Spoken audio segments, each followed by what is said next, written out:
Selamat pagi, kembali lagi dalam ibadah gereja online Balikpapan City Blessing. Senang sekali saya dapat bertemu dengan saudara sekalipun tidak dalam satu tempat, tapi saya percaya bahwa kuasa Tuhan tidak terbatas oleh waktu dan tempat. Kita akan memasukin ibadah, namun sebelum itu mari kita satu dalam doa. Bapa di dalam surga, terima kasih Tuhan Yesus untuk hari ini, untuk pagi ini Tuhan. Engkau mengumpulkan kami Tuhan, walaupun di tempat kami masing-masing, tapi kami percaya Tuhan bahwa kuasa-Mu tidak terbatas Tuhan. Saat ini Tuhan kami mempersiapkan hati kami Tuhan. Mari Tuhan, Engkau turun Tuhan mengurapi setiap kami pribadi, lepas pribadi yang ada di tempat ini dan di rumah masing-masing Tuhan. Kami ingin memuji, memuliakan nama-Mu Tuhan. Mari Tuhan Engkau beracara dalam ibadah kami Tuhan dari awal, pertengahan hingga akhirnya.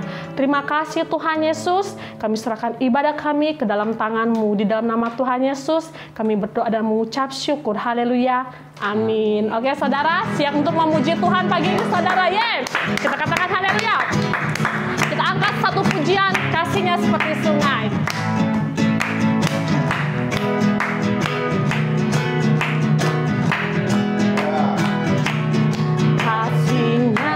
Seperti sungai, kasihnya seperti sungai, kasihnya seperti sungai di hatiku, mengalir di waktu hujan, mengalir di waktu panas, kasihnya seperti sungai di hatiku. Amin. Katakan damainya, damainya seperti sungai, damainya seperti sungai, damainya seperti sungai di hatiku, mengalir di waktu hujan, mengalir di waktu panas, damainya seperti sungai di hatiku. Amin. Berkatnya seperti sungai, berkatnya seperti sungai, berkatnya seperti sungai di hatiku,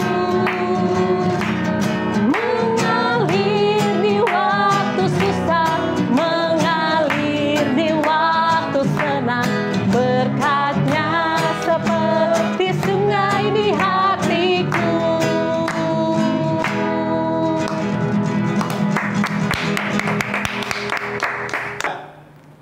Oke saudara, tiba saatnya kita untuk lebih lagi menyembah Tuhan. Mari kita masuk lagi, kita rasakan kehadiran Tuhan di dalam kehidupan kita. Mari kita rasakan kebaikan Tuhan dalam kehidupan kita. Kita persiapkan hati kita, persiapkan hati saudara. Berikan penyembahan saudara yang terbaik untuk Dia, sebab Dia yang layak disembah. Dia adalah Tuhan Yesus Kristus. Kita katakan, terselami oleh setiap hati kami, namun satu hal ku percaya, ada rencana yang indah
merasakan keindahan arti kehadiran-Mu Tuhan, arti kehadiran-Mu, arti kehadiran-Mu Tuhan Yesus, arti kehadiran-Mu, arti kehadiran-Mu Tuhan.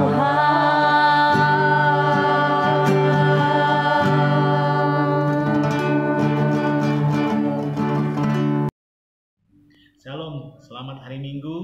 Kita berjumpa kembali dalam ibadah raya Jemaat City Blessing Balikpapan. Pada hari ini tanggal 10 Mei 2020, kita masih tetap di dalam ibadah secara online. Dan saya percaya di rumah kita masing-masing kita bisa berkumpul dengan orang yang kita kasihi, kita memuji Tuhan bersama-sama, kita bisa saling berfellowship bersama-sama, dan kita juga akan mendengarkan firman Tuhan secara bersama-sama. Siapkan hati kita semua untuk kita mendengarkan kebenaran firman Tuhan. Terlebih dahulu mari kita satu dalam doa. Bapa yang baik, kami mengucap syukur pada pagi hari ini Tuhan. Kami bisa berkumpul, kami bisa Tuhan melewati segala aktivitas kami sepanjang satu minggu. Dan kami ada di rumah kami masing-masing saat ini Tuhan. Di mana kami berkumpul ya Tuhan. Kami percaya hadirat-Mu ada, kehadiran Roh Kudus-Mu di tengah-tengah kami ya Tuhan. Itu sebabnya kami berdoa, pimpinlah kami pada hari ini saat kami duduk diam, tenang di bawah kaki-Mu, di dalam hadirat-Mu untuk kami dengarkan firman Tuhan. Bekerjalah Bapa bagi kami, ialah firman-Mu yang Kau firmankan pada pagi hari ini Tuhan, menjadi kekuatan dalam hidup kami untuk kami melangkah di hari-hari ini Tuhan. Terima kasih Bapa, kami mendengarkan firman-Mu hanya dalam satu nama, kami berdoa dalam nama Tuhan Yesus. Haleluya. Amin. Bapak Ibu, Saudara dikasih Tuhan, bulan lalu kita sudah sama-sama melewati satu tema di dalam ibadah minggu, yaitu tema tentang breakthrough. Saya sempat membagikan waktu itu tentang breakthrough yang membawa kemenangan. Bagaimana Tuhan Allah kita adalah Allah yang ajaib. Dia melakukan perkara yang dahsyat, heran di atas umatnya. Kita melihat bagaimana Tuhan bekerja, memanggil, menyatakan rencana yang agung kepada orang-orang yang dipilihnya. Kita mendengar tentang Musa, tentang Daud, tentang Petrus. Sekalipun mereka ada dalam kelemahan, mereka punya keterbatasan demi keterbatasan, masa lalu mereka, dan keadaan mereka. Tapi ketika mereka meresponi firman Allah dalam kehidupan mereka, maka terjadilah terobosan di dalam kehidupan mereka, di dalam perjalanan kehidupan mereka, dan bahkan di dalam pekerjaan yang Allah percayakan untuk mereka kerjakan, mereka mengalami terobosan. Kuncinya adalah taat dan setia. Haleluya, puji Tuhan. Saudara, kita semua adalah gereja Tuhan, kita umat Tuhan. Tuhan memanggil kita, seperti dalam 1 Petrus 2 ayat yang ke-9 mengatakan, kita ini siapa? Bangsa yang terpilih, kita adalah imamat yang rajani, kita bangsa yang kudus, kita umat kepunyaan Allah sendiri. Kita dipanggil, dikatakan supaya kita memberitakan perbuatan-perbuatan yang besar dari Tuhan. Dia telah panggil kita keluar dari kegelapan kepada terangnya yang ajaib. Haleluya. Sekarang pertanyaannya bagi kita semua pada hari-hari ini, bagaimana kita bisa menyaksikan perbuatan besar Tuhan pada situasi sekarang ini, situasi COVID-19, menghadapi yang namanya virus corona yang membatasi banyak hal aktivitas kegiatan kita di tahun ini, khususnya pada hari-hari ini. Firman Tuhan mengatakan pada kita bahwa Allah mengenali kita masing-masing. Allah mengetahui siapa diri kita. Segala sesuatu yang ada terjadi di bumi itu Tuhan ketahui dan Tuhan memperhatikannya.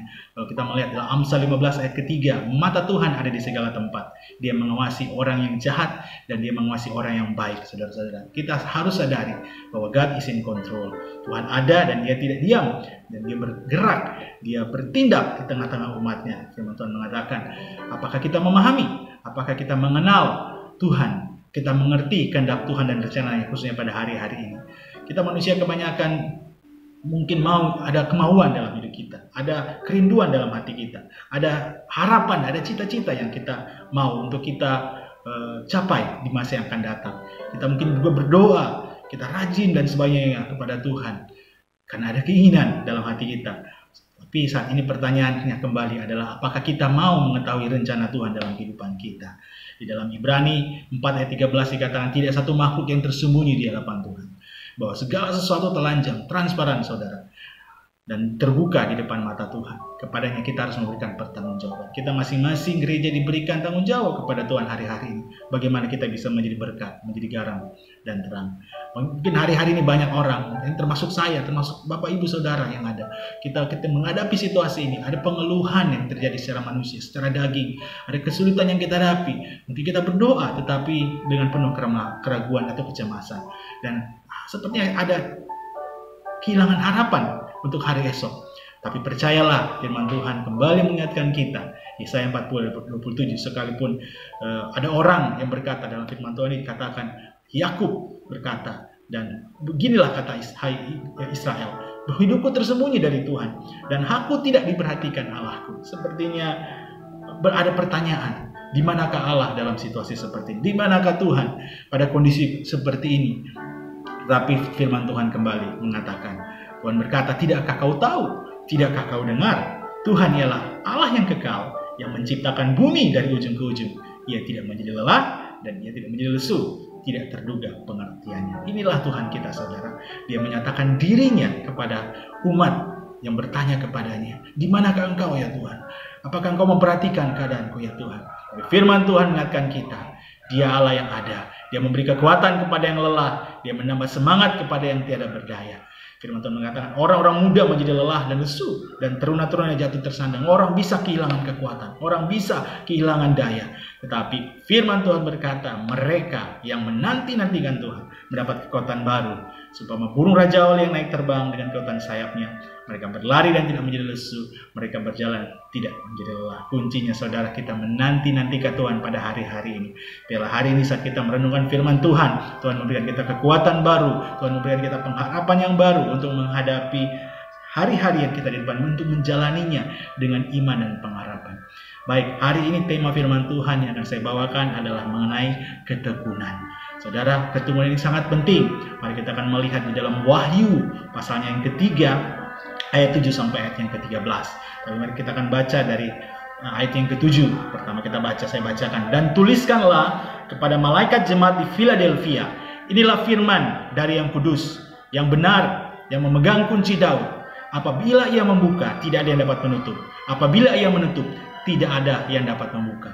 Saya melihat, saudara, Bapak Ibu semua yang ada, bahwa Tuhan kita ketika dia menuliskan surat ini kepada jemaatnya, ketujuh jemaat di kitab Wahyu ini, setiap dia menuliskan surat itu, dia menyatakan tentang siapa dirinya. Pengenalan akan siapa Tuhan. Bagi kita secara pribadi itu sangat penting. Kita harus mengenali dan memahami sifat dan karakter Tuhan. Ingat dalam Yeremia pasal yang ke-9, Tuhan berkata, janganlah orang bijaksana bermegah karena kebijaksanaannya. Janganlah orang kuat bermegah karena kekuatannya. Janganlah orang kaya bermegah karena kekayaannya. Tapi siapa yang mau bermegah, baiklah bermegah karena yang berikut, bahwa ia memahami dan mengenal aku, bahwa akulah Tuhan yang menunjukkan kasih setia, keadilan dan kebenaran di bumi. Sungguh semuanya itu kusukai. Demikian firman Tuhan. Saudara, Tuhan mau kita mengenal Dia, saudara. Ketika Dia menyatakan dirinya kepada jemaat, Tuhan memperkenalkan siapa dirinya. Tuhan mau kita umatnya bisa mengenal Dia. Dan kemegahan kita adalah pengenalan kita akan Tuhan. Kita bisa mengenali dan memahami Dia. Tidakkah kau dengar? Tidakkah engkau tahu, kata firman Tuhan di dalam Yesaya 40. Yang Tuhan sukai kita mengenal siapa Dia. Dan yang Tuhan mau kita bukan hanya mengenal, tapi mengetahui apa yang menjadi keinginan dan isi hati Tuhan. Dia mau ada kasih setia, keadilan dan kebenaran di bumi. Dan Tuhan mau kita hidup di dalamnya. Melakukan apa yang Tuhan sukai, itu adalah tujuan terutama dalam hidup kita. Nah, dalam firman Tuhan yang kita baca barusan dalam Wahyu 7, pasalnya yang Wahyu 3, pasal yang ke-7. Tuhan berkata bahwa Dia memperkenalkan dirinya kepada jemaat di Philadelphia sebagai yang kudus, sebagai yang benar, sebagai yang memegang kunci Daud. Saudara, yang kudus. Bahwa kita harus tahu bahwa Allah kita ini Allah yang kudus. Kita tahu bahwa dunia inilah dunia yang penuh dengan kejahatan. Dunia yang sudah tercemar oleh dosa. Tapi Tuhan Allah menyatakan dirinya, Dia Tuhan Allah yang kudus. Dia tidak terpengaruh oleh kejahatan yang ada di dunia ini. Dia terlepas dari segala kenajisan dan dosa yang dalam dunia ini. Dia Allah yang kudus. Tapi yang kudus ini rela datang. Dan datang untuk mati bagi kita. Dia datang dari sorga mengosongkan dirinya. Itulah Tuhan Yesus. Dan membawa berita kabar baik bahwa kita yang dulunya dalam kegelapan, Dia bawa masuk ke dalam terangnya yang ajaib. Kita dahulu yang hilang, yang binasa karena dosa-dosa kita. Tapi Tuhan datang dan mengambil kita kembali, membawa kita masuk ke dalam kerajaannya yang terang. Jadi Allah kita adalah Allah yang kudus. Kemudian yang berikut dia mengatakan dirinya adalah Tuhan yang benar, bahwa segala sesuatu dari Tuhan tidak ada kesalahan, bahwa segala sesuatu tentang Tuhan, tentang dirinya, sifat dan karakternya, tidak ada kebohongan dan tidak ada kesesatan. Dia Allah yang benar, saudara. Dia Allah yang truth God. He's right God and truth God. Dia Allah yang benar, dia Allah yang betul. Dan yang berikut Allah menyatakan dirinya dia sebagai Allah yang memiliki kunci Daud. Dia memegang kunci Daud. Mungkin kita bisa mengingat peristiwa ketika Yesus bertanya kepada murid-muridnya dalam Matius 16 ayat 15. Yesus berkata kepada murid-muridnya, menurut orang siapa aku? Dan banyak mengatakan Yesus itu siapa? Dia nabi atau seorang yang datang, Elia yang datang kembali. Tapi Yesus bertanya kepada murid-muridnya, tapi apa katamu? Siapakah aku ini? Maka Simon Petrus berkata, engkau adalah Mesias, engkau adalah anak Allah yang hidup. Yesus berkata kepada, berbahagialah engkau Simon bin Yunus, sebab bukan manusia menyatakan itu kepadamu, melainkan Bapakku yang di sorga. Dan aku berkata kepadamu, engkau adalah Petrus, dan di atas batu karang ini aku akan mendirikan jemaatku, dan hawa maut tidak akan menguasainya. Ini adalah suatu blueprint tentang gereja Tuhan, bahwa Yesus, ide gereja itu adalah ide Yesus sendiri, di mana orang-orang yang mengaku ketuhanan Yesus Kristus, yang mengatakan Yesus Kristus adalah anak Allah, Mesias, anak Allah yang hidup. Itu adalah gereja Tuhan. Kita adalah gereja Tuhan. Dan bisa Tuhan mengatakan bahwa gerejanya diberikan tanggung jawab, diberikan kuasa. Kepadamu kuberikan kunci kerajaan sorga. Apa yang kau ikat di dunia ini akan terikat di sorga, dan apa yang kau lepaskan di bumi ini akan terlepas di sorga. Tuhan Yesus berkata bahwa otoritas itu miliknya. Dia memberikan itu kepada kita. Ingat waktu dia naik ke sorga. Sebelum dia naik ke sorga, setelah kebangkitannya, setelah 40 hari, dia memperlihatkan dirinya kepada murid-muridnya. Dia banyak mengajar pada hari-hari itu sebelum dia naik ke sorga. Pada puncaknya ketika dia akan naik ke sorga, dia mengatakan segala kuasa di langit dan bumi ada padaku. Oleh sebab itu pergilah, beritakanlah kabar baik, jadikanlah segala bangsa muridku. Ini firman Tuhan yang luar biasa mengatakan kita bahwa Tuhan punya otoritas, Tuhan yang punya kuasa. Kalau bicara tentang mengunci dan membuka pintu, atau bicara tentang kunci ya Bapak Ibu Saudara, kita pasti hari-hari ini sangat kenal betul yang dengan namanya lockdown. Atau di Indonesia kita dalam situasi masih memakai, pemerintah kita masih memakai kata PSBB, satu pembatasan sosial berskala besar. Ada kata karantina dan sebagainya. Sebuah situasi keadaan di mana pemerintah negara tertentu mengadakan suatu kebijakan dan peraturan untuk melakukan penutupan, pembatasan kegiatan, akses secara massal untuk masuk keluar suatu lokasi atau daerah tertentu.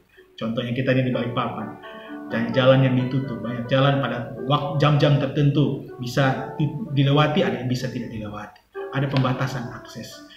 Saudara, pemerintah kita bisa menerapkan tersebut karena pemerintah kita punya otoritas, punya kuasa. Dan Tuhan menyatakan kepada jemaatnya di Filipi, dia adalah Tuhan yang punya kuasa. Tuhan yang punya kekuasaan untuk membuka dan menutup.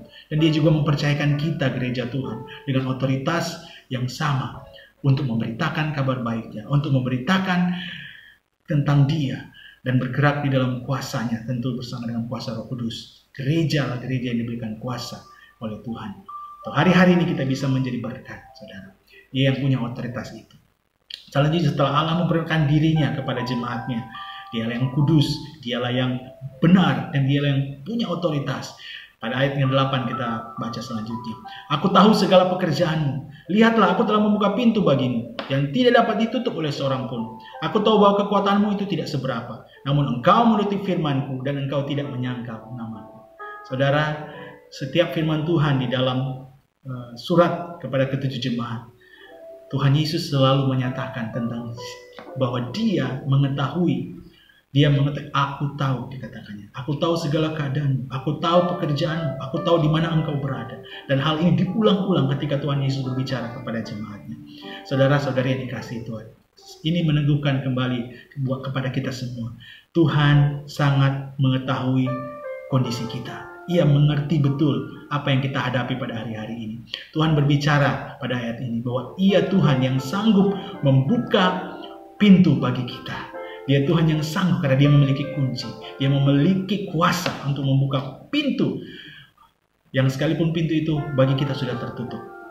Atau ada batasan-batasan Mungkin pada hari ini ada pintu-pintu yang tertutup dalam kehidupan kita. Ada situasi-situasi yang membatasi, menghalangi kita untuk melakukan sesuatu. Hari ini bisa secara fisik, tapi Tuhan mengatakan pada kita, kepada jemaatnya, aku Tuhan yang memiliki otoritas untuk membuka pintu. Kita percaya bahwa firman Tuhan itu ya dan amin. Ada satu firman Tuhan yang berkata, tidak ada yang mustahil bagi orang yang percaya. Amin. Ketika kita berjalan seturut dan kehendak Allah, pasti ada jalan, pasti ada pintu yang akan Tuhan bukakan bagi kita. Bukakan firman Tuhan, kita ini banyak menuliskan, banyak menceritakan perbuatan-perbuatan Allah yang besar. Ketika situasi sulit, ketika jalan yang menjadi buntu, tidak ada jalan keluar sepertinya di dalam pandangan kita sebagai manusia. Tapi Allah ketika dia bertindak, maka secara supranatural bisa terjadi. Pintu-pintu dibukakan, kesempatan demi kesempatan dibukakan. Dan itulah Tuhan kita. Bulan lalu kita sudah belajar tentang Tuhan yang membuat terobosan. Tuhan Allah masih bisa membuat terobosan dalam kehidupan kita pada hari ini. Tinggal bagaimana kita. Apakah kita mau menuruti firman Tuhan pada hari-hari ini. Kembali firman Tuhan mengatakan, Tuhan tahu kekuatan kita. Kekuatan kita mungkin tidak seberapa. Namun ketika kita menuruti firman-Nya dan tidak menyangkal namanya, itu yang dikatakan bicara dalam Wahyu 3 ayat 8. Ketika kita menuruti firman-Nya, maka pasti ada sesuatu yang Tuhan akan lakukan dalam kehidupan kita. Haleluya, luar biasa sekali. Saudara, saya sangat diberkati dengan cerita kesaksian di dalam kisah para rasul tentang bagaimana Rasul Paulus dan Silas ketika mereka melakukan pelayanan ke Makedonia, ke daerah Makedonia, ke satu kota yang bernama kota Filipi. Mereka memberitakan Injil di sana, mereka memberitakan kabar baik di sana, dan mereka mengalami tantangan. Mereka diperhadapkan di situasi mereka harus ditangkap, dan sebelum ditangkap mereka dipukul, mereka berdarah-darah di sana. Kita bisa melihat itu di Kisah Para Rasul pasal yang ke-16. Dan kemudian mereka dipenjara di tengah-tengah penjara di kota itu. Mereka dipasung kaki mereka, dibelenggu, seakan-akan memang sudah tidak ada jalan keluar, sudah terkurung, sudah terbelenggu. Tapi apa yang mereka lakukan? Silas dan Paulus, mereka memuji Tuhan. Di tengah malam, mereka berdoa, menyanyikan puji-pujian kepada Allah. Sehingga orang-orang di penjara itu, para napi yang lain mendengarkan puji-pujian mereka. Dan apa yang terjadi, saudara? Terjadi gempa bumi yang hebat. Sehingga sendi-sendi penjara itu goyah. Dan seketika itu terbukalah semua pintu. Terlepaslah belenggu mereka semua. Oh, ini luar biasa kesaksiannya, saudara. Dan bukan hanya sampai di situ. Bahwa terjadi, keselamatan terjadi. Bahwa hari itu seorang sipir penjara, orang yang bertanggung jawab untuk membelenggu mereka. Yang menjaga mereka di sana, yang menempatkan penjaga-penjaga. Itu ketika terjadi hal demikian, Petrus dan Silas melayani orang tersebut. Paulus dan Silas melayani orang tersebut. Sehingga keselamatan terjadi di rumah. Saudara lihat, Tuhan bisa mengubahkan situasi yang buruk bagi Silas dan Paulus. Mereka dipenjara, dibelenggu. Mereka sudah tidak ada jalan keluar. Tapi ketika mereka tahu mereka ada di sana karena kehendak Tuhan. Mereka pergi di sana karena mereka mendapat sesuatu panggilan Tuhan. Visi Tuhan memberitakan Injil di sana. Tapi itu tidak menghalangi mereka. Ketika sekalipun mereka ditutup jalannya seperti ini, tetapi Tuhan bertindak. Ketika mereka menaikkan puji-pujian, mereka tidak mengeluh. Sekalipun mereka berdarah-darah, mereka naikkan pujian. Dan Tuhan bertindak dengan luar biasa. Kalau kita baca pada ayat yang terakhir dalam Kisah Para Rasul 16 ayat 34, dalam cerita ini, si sipir penjara itu membawa mereka ke rumahnya, menghidangkan makanan kepada mereka, dan ia sangat bergembira bahwa ia dan si istri rumahnya telah menjadi percaya kepada Allah. Bisa mengubah satu keadaan, saudara, satu keadaan yang sepertinya mustahil terjadi, tapi Tuhan dengan dahsyat mengubahkan situasi dan keadaan. Kalau kita berjalan dalam kehendak rencana Allah, Tuhan tahu di mana kita, Tuhan tahu siapa kita, saudara. Ada masalah mungkin yang terjadi, ada tantangan yang bisa mengunci kehidupan kita dan menunggu. Namun firman Allah tidak bisa terbelenggu. Berikutnya kita lihat pada ayat yang ke-9. Lihatlah beberapa orang dari jemaah iblis, yaitu mereka yang menyebut dirinya orang Yahudi, tapi sebenarnya tidak demikian, melainkan berdusta, akan kuserahkan kepadamu.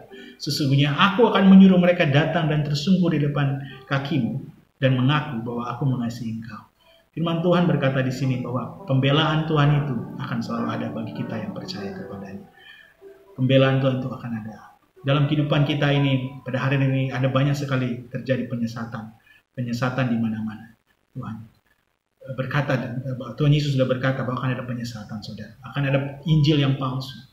Ada ajaran-ajaran yang sesat yang akan mengambil keuntungan di antara orang percaya. Itu semua sudah diingatkan Tuhan bahwa akan terjadi menjelang hari-hari, menjelang akhir zaman. Semua itu akan terjadi, saudara. Kita tidak perlu khawatir. Penyesatan itu pasti akan ada. Kita tidak perlu harus bakaran jenggot atau seperti orang yang ketakutan ketika ada situasi di mana ada ajaran sesat yang muncul, ada sesuatu yang berita-berita tentang hal yang bersangkutan dengan penyesatan. Karena semua itu harus terjadi, firman Tuhan katakan. Tapi bagi saya pribadi ketika saya belajar firman Tuhan katakan bahwa jangan pernah kita teralihkan pandangan kita. Karena Yesus sendiri berkata, Dia yang akan membela kita. Dia yang akan membuktikan mana, Dia sendiri yang akan menyatakan mana yang menjadi orang-orang yang berada di pihaknya, orang-orang benarnya.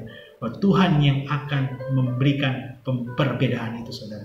Di Wahyu berikutnya dikatakan di ayat yang ke-10, karena engkau menuruti firmanku untuk tekun menantikan aku, maka aku pun akan melindungi engkau dari hari pencobaan yang akan datang di atas seluruh dunia untuk mencobai mereka yang diam di bumi ini.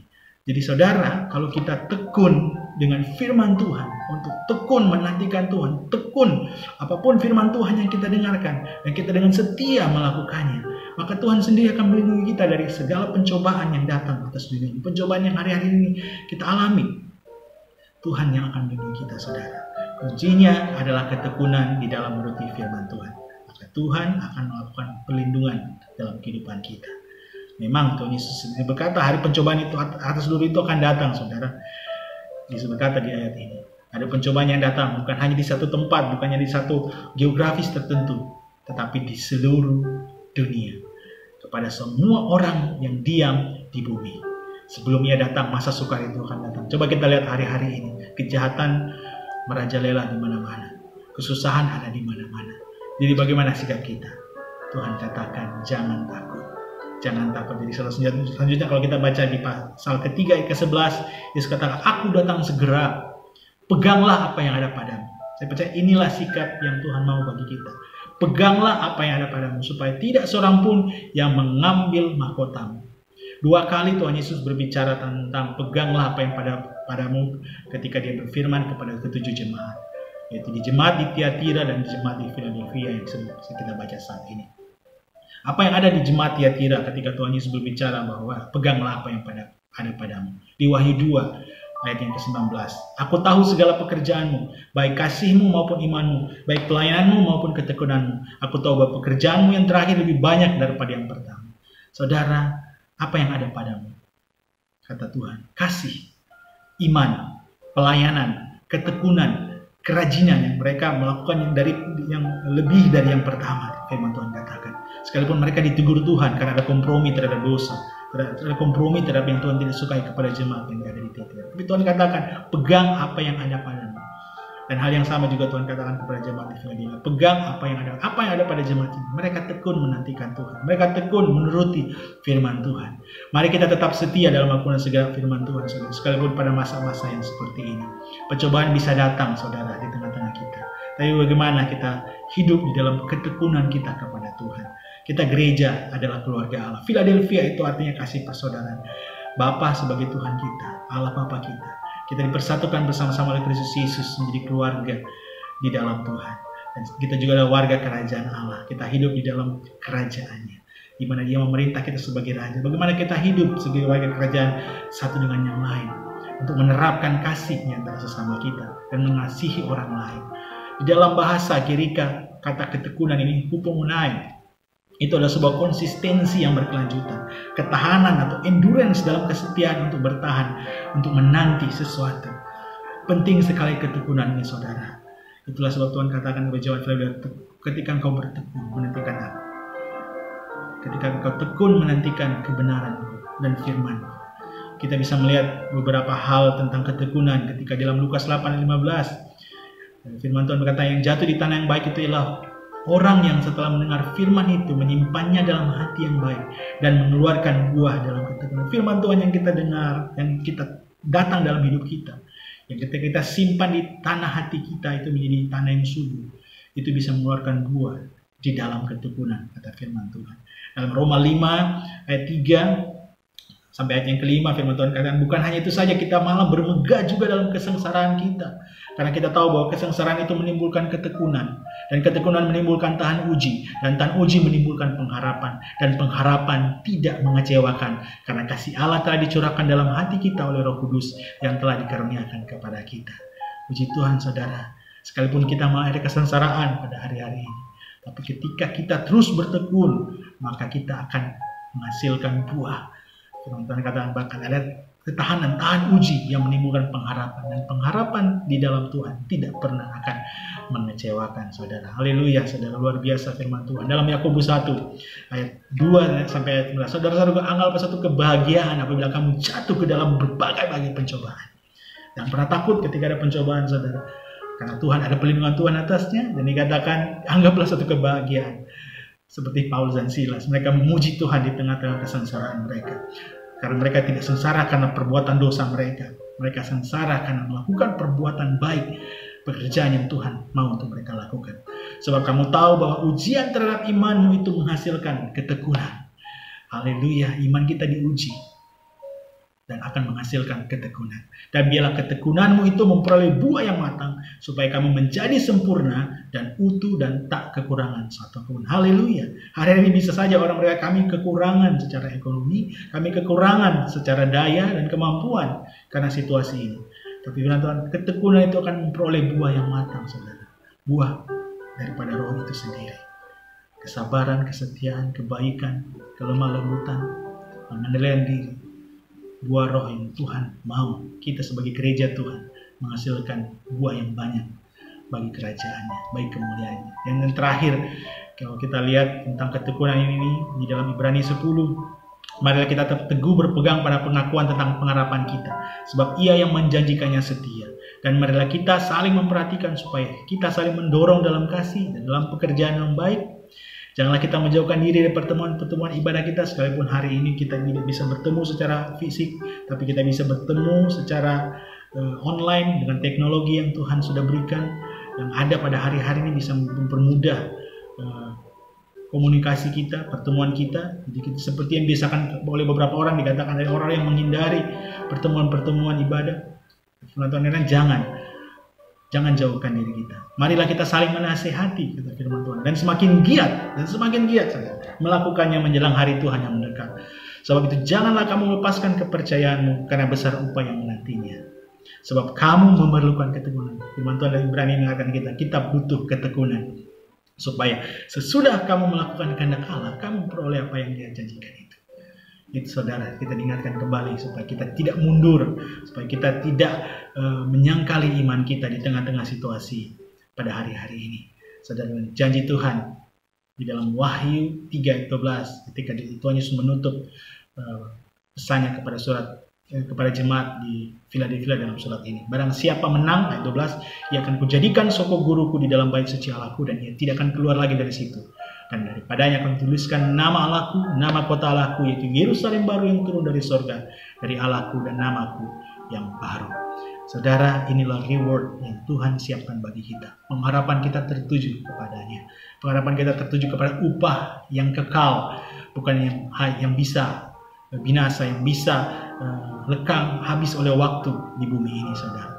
Seperti yang kita sudah baca sebelumnya, bahwa kebijaksanaan, kepintaran, kekuatan, dan kekayaan dunia itu akan lenyap, saudara. Ada masanya.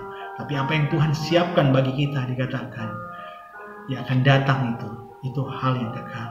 Itu sebabnya terakhir tentang ketekunan ini dalam Wahyu 14 ayat 12 kita bisa lihat yang penting di sini, kata firman Tuhan, ialah ketekunan orang-orang kudus yang menuruti perintah Allah dan iman kepada Yesus. Inilah pesan Tuhan buat kita pada hari ini, saudara. Yesus mengenal kita. Dia tahu siapa miliknya. Dia tahu kita domba-dombanya. Dan domba-dombanya mengenal Dia, mendengar suaranya. Mari kita menjadi umat yang terus bertekun di dalam kebenaran firman Tuhan. Melakukan apa yang Ia mau bagi kita lakukan hari-hari ini. Mungkin bagi kita terbatas kemampuan kita. Tapi mulai kita berdoa dan minta Tuhan hikmat. Dalam Yakobus itu kalau kita baca selanjutnya, kalau kita kekurangan hikmat, minta hikmat daripada Tuhan. Tuhan akan memberikan. Tak mungkin kita minta Tuhan sesuatu yang baik dan Tuhan tidak memberikan yang baik. Tapi tentu Dia akan memberikan sesuai dengan kehendak-Nya. sesuai dengan rencananya. Marilah kita berjalan di rencana Allah. Tetap tekun menantikan Tuhan, tetap tekun dalam iman kita, dalam kasih, di dalam pelayanan, di dalam pekerjaan yang Tuhan percayakan untuk kita lakukan. Setia sampai akhir. Puji Tuhan, Tuhan Yesus memberkati. Mari kita satu dalam doa. Terima kasih Bapa, kalau hari ini kami bisa mendengarkan firman. Terima kasih kalau Tuhan, Engkau Tuhan yang menetapkan diri, Engkau mengenal umat-Mu, Engkau mengasihi umat-Mu, Engkau datang kepada kami dan menyampaikan kebenaran dan isi hati-Mu Bapa. Biarlah umat-Mu menangkap isi hati-Mu Tuhan pada hari-hari ini, dan kami melakukan segenap kehendak-Mu dan isi hati-Mu Tuhan, firman-Mu dengan setia ya Tuhan. Biarlah kami bisa bertekun pada hari-hari ini Bapa. Terima kasih Tuhan Yesus. Ini doa kami ya Bapa, yang kami naikkan dalam satu nama, nama Tuhan Yesus. Haleluya. Amin. Tuhan memberkati kita semua.